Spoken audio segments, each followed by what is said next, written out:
Hello dear children, today we are going to solve practice set 41 class 7th maths. Question number 1. If the interest on 1700 rupees is 340 rupees for 2 years, the rate of interest must be. अभी यहाँ पे इस example में क्या दिया गया है, यहाँ पे 1700 रुपीज़ पे हमें 340 रुपीज़ का इंटरेस्ट मिल रहा है और 2 ईयर्स के बाद वो इंटरेस्ट मिल रहा है। यहाँ पे हमें कितना रेट ऑफ इंटरेस्ट है वो फाइंड आउट करना है। यानी यहाँ पे कौन सी वैल्यू दी गई है, यहाँ पे दी गई है प्रिंसिपल, यानी पी की वैल्यू दी गई है तो राइट डाउन करेंगे principal P equal to 1700 rupees. उसके बाद इंटरेस्ट दिया गया है, interest equal to 340 rupees. Time दिया गया है कितने ईयर्स के बाद वो इंटरेस्ट मिल रहा है, that is time equal to 2 years, ये दिया गया है। यहाँ पे हमें फाइंड आउट करना है rate of interest, rate of interest हमें फाइंड आउट करना है।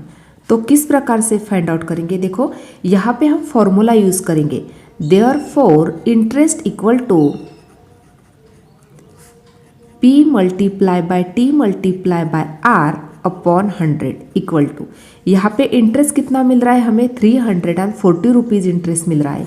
यहाँ पे प्रिंसिपल दिए गई है 1700, टाइम दिया गया है, रेट ऑफ इंटरेस्ट हमें फाइंड आउट करना है, वो हमें पता नहीं है तो यहाँ पे हम R राइट डाउन करेंगे, क्योंकि रेट ऑफ इंटरेस्ट हमें पता नहीं है इसलिए हमने यहाँ पे R राइट डाउन किया अपॉन 100। अभी देखो यहाँ पे हमें रेट ऑफ इंटरेस्ट की वैल्यू फाइंड आउट करनी है। तो देखो यहाँ पे 2020 कैंसिल हो गए, 340 इक्वल टू 17 मल्टीप्लाई बाय 2 किया तो 34 मल्टीप्लाई बाय आर। अभी यहाँ पे 34 मल्टीप्लाई है आर के साथ, जब वो लेफ्ट को चला जाएगा तो divide, that is 340 upon 34 equal to R. 340 को 34 से डिवाइड किया, 34 1 जा 34, 34 1 जा 34, 34 0 जा 0, देयरफॉर R इक्वल टू 10%। तो यहाँ पे हमें रेट कितना मिल गया, दैट इज 10%। तो यहाँ पे 4 ऑप्शंस दिए गए थे, इसमें से जो 4th वाला ऑप्शन है वो सही ऑप्शन है, इसलिए यहाँ पे हमें रेट ऑफ इंटरेस्ट मिल गया दैट इज 10%। इस प्रकार से यहाँ पे यदि प्रिंसिपल दिया गया है, इंटरेस्ट दिया गया है, टाइम दिया गया है और rate of interest find out करने के लिए बोला, तो हमने यहाँ पे इंटरेस्ट का फॉर्मूला यूज़ किया, that is P multiply by T multiply by R upon 100। ये राइट डाउन करने के बाद यहाँ पे वैल्यू पुटअप किए, वैल्यू पुटअप करने के बाद यहाँ पे हमें R की वैल्यू फाइंड आउट करनी थी। तो यहाँ पे 20 कैंसिल हो गए, 34 R बचा और यहाँ पे 340।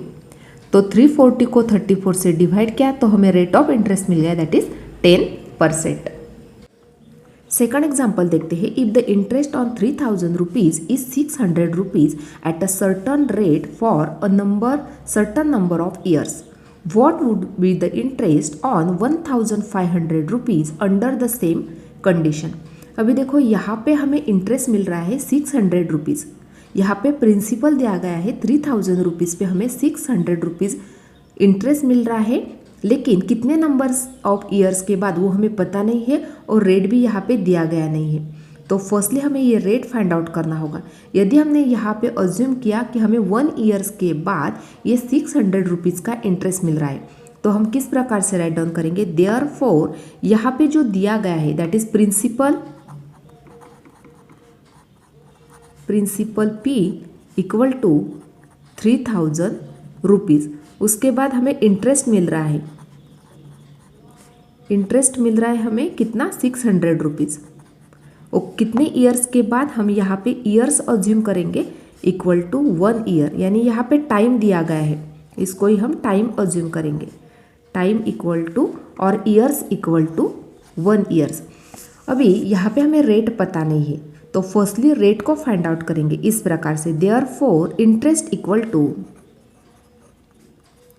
P multiply by T multiply by R upon 100 equal to, principal कितना है 3000, टाइम कितना दिया गया है 1 ईयर, रेट ऑफ इंटरेस्ट हमें पता नहीं है अपॉन 100 और यहाँ पे इंटरेस्ट दिया गया है 600।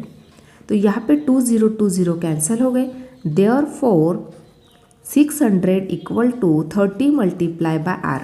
अभी यहाँ पे 30 R से मल्टीप्लाई है, जब वो लेफ्ट को जाएगा तो divide, upon 30 equal to R. 0 0 cancel, 60 को 3 से डिवाइड करेंगे, 3 1 जा 3, 3 2 जा 6, 3 0 जा 0।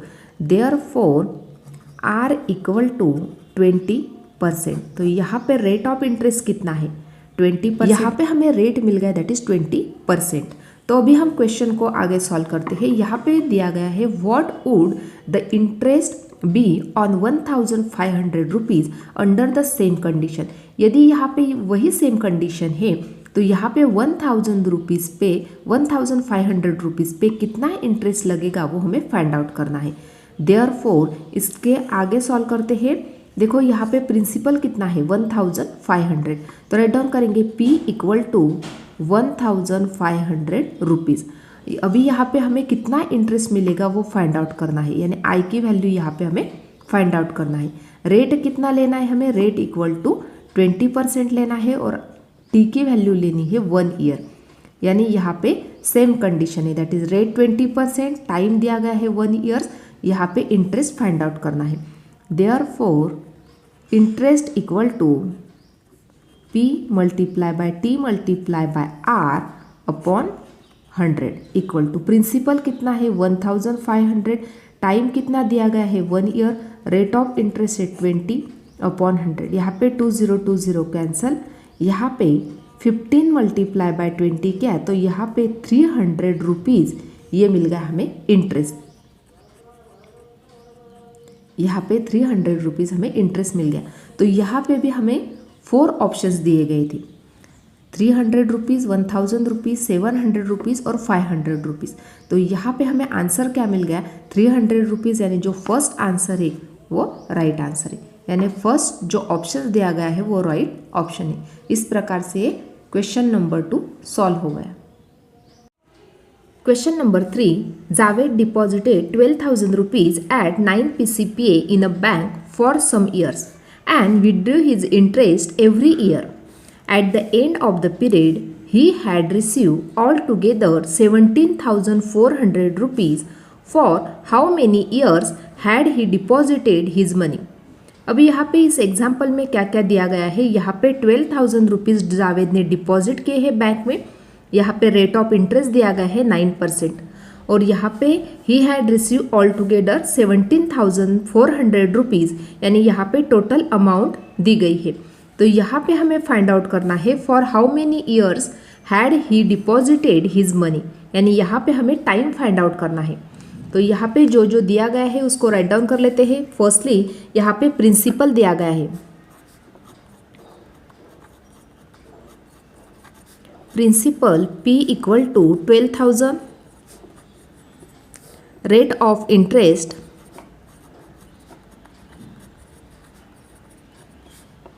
इक्वल टू 9%, टाइम हमें फाइंड आउट करना है, time equal to question mark, उसके बाद टोटल अमाउंट दी गई है, टोटल अमाउंट 17,400 रुपीज़ दी गई है। तो फर्स्टली हम टोटल अमाउंट का फॉर्मूला यूज़ करके इंटरेस्ट उसको कितना मिल रहा है वो हम फाइंड आउट कर लेते हैं। Therefore total amount equal to principal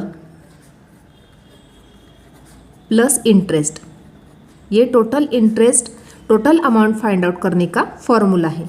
अभी यहाँ पे हमें टोटल अमाउंट दी गई है दैट इज 17,400, प्रिंसिपल पता है दैट इज 12,000 और इंटरेस्ट हमें फाइंड आउट करना है। तो किस प्रकार से फाइंड आउट करेंगे, 12,000 यहाँ पे पॉजिटिव है, जब वो लेफ्ट को जाएंगे तो सब्ट्रैक्ट हो जाएंगे, that is 17,400 minus 12,000 equal to interest. दोनों की सब्ट्रैक्शन करेंगे, 0 0 यहाँ पे 0 0, 4 माइनस 0 क्या 4, 7 माइनस 2 क्या तो 5 और 1 माइनस 1 0, यानी 5,400 रुपीज़ ये मिल गया इंटरेस्ट। अभी यहाँ पे हमें इंटरेस्ट पता चल गया, अभी हमें टाइम फाइंड आउट करना है। तो टाइम किस प्रकार से फाइंड आउट करेंगे, इंटरेस्ट का फॉर्मूला यूज करके। Therefore interest equal to P multiply by R multiply by T upon 100। अभी यहाँ पे हमें इंटरेस्ट की वैल्यू पता है, that is 5400 equal to principal कितना है 12,000 multiply by 9% rate of interest है, मल्टीप्लाई बाय टी हमें यानी टाइम हमें फाइंड आउट करना है अपॉन 100। तो यहाँ पे 20 कैंसिल हो गए, that is 5400 equal to 120 multiply by 9 multiply by T. अभी यहाँ पे दोनों जो वैल्यू है वो टी के साथ मल्टीप्लाई है, जब वो लेफ्ट को जाएंगे तो डिवाइड हो जाएंगे। Therefore 5400 upon 120 multiply by 9 equal to T. T यानी क्या होता है, टाइम होता है। अभी यहाँ पे 10 कैंसिल हो गया। अभी 12 से इसको डिवाइड कर लेते हैं। अभी यहाँ पे 540 को 12 से डिवाइड करना है, तो 12 1 जा 12, 12 4 जा 48, 6 बचे, 12 5 जा 60। अभी 45 को 9 से डिवाइड करना है, तो 9 1 जा 9, 9 5 जा 45। Therefore 5 years equal to time. तो यहाँ पे हमें टाइम मिल गया, दैट इज़ 5 इयर्स। इस प्रकार से थर्ड एग्जाम्पल कंप्लीट हो गया। नेक्स्ट क्वेश्चन है, Lataben borrowed some money from a bank at the rate of 10 PCPA interest for 2.5 years to start a cottage industry. If she paid 10,250 rupees as total interest, how much money had she borrowed. देखो अभी यहाँ पे लताबेन ने कुछ money borrow किए थे bank से, लेकिन कितने मनी बोरो किए थे वो हमें पता नहीं है। यहाँ पे रेट ऑफ इंटरेस्ट दिया गया है, दैट इज 10%, और कितने टाइम के लिए लिए थे वो मनी, 2.5 years के लिए। यानी यहाँ पे टाइम दिया गया है, रेट ऑफ इंटरेस्ट दिया गया है, उसके बाद टोटल इंटरेस्ट भी दिया गया है। तो यहाँ पे हमें प्रिंसिपल की अमाउंट फाइंड आउट करनी है। तो फर्स्टली यहाँ पे जो दिया गया है उसको राइट डाउन कर लेते हैं। यहाँ पे हमें प्रिंसिपल फाइंड आउट करना है। Principal P equal to question mark. यहाँ पे रेट ऑफ इंटरेस्ट दिया है 10%, rate of interest equal to 10%। उसके बाद टाइम दिया गया है इक्वल टू 2.5 years। 2.5 years जो दिए गए हैं उसको ही कन्वर्ट कर लेते हैं। जैसे 2 2 जा 4, 4 + 1 5, तो 5/2 years। उसके बाद यहाँ पे 10,250 रुपीज़ इंटरेस्ट है, therefore interest equal to 10,250 rupees. तो यहाँ पे हमें प्रिंसिपल की अमाउंट फाइंड आउट करनी है।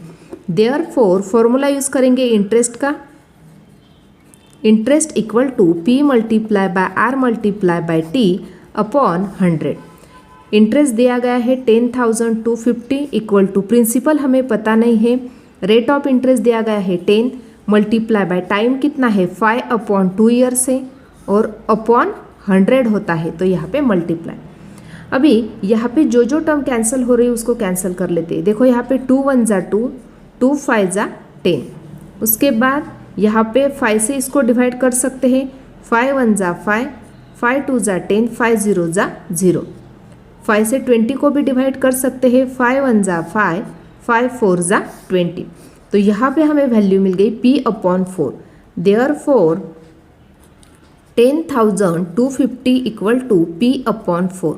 अभी यहाँ पे 4 जो नंबर है डिवाइडेड है, जब वो लेफ्ट को जाएगा तो multiply. Therefore 10,250 multiply by 4 equal to P। अभी दोनों का मल्टीप्लिकेशन 4 0 जा 0, 4 5 जा 20, 0 कैरी 2, 4 2 जा 8, 8 + 2 10, 0 कैरी 1, 4 0 जा 0, 0 + 1 1, 4 1 जा 4, यानी 41,000। ये क्या मिल गया हमें, प्रिंसिपल। इस प्रकार से यहाँ पे हमें प्रिंसिपल मिल गया, दैट इज 41,000। तो राइट डाउन करेंगे प्रिंसिपल इक्वल टू 41,000 रुपीज़। इस प्रकार से यहाँ पे क्वेश्चन नंबर 4 कंप्लीट हो गया। इस प्रकार से आज हमने प्रैक्टिस सेट 41 इसमें से question number 1 to 4 completely solve किए हैं। आज का वीडियो कैसा लगा कमेंट करके बताना। वीडियो को लाइक शेयर और सब्सक्राइब करना ना भूले। Thanks for watching this video.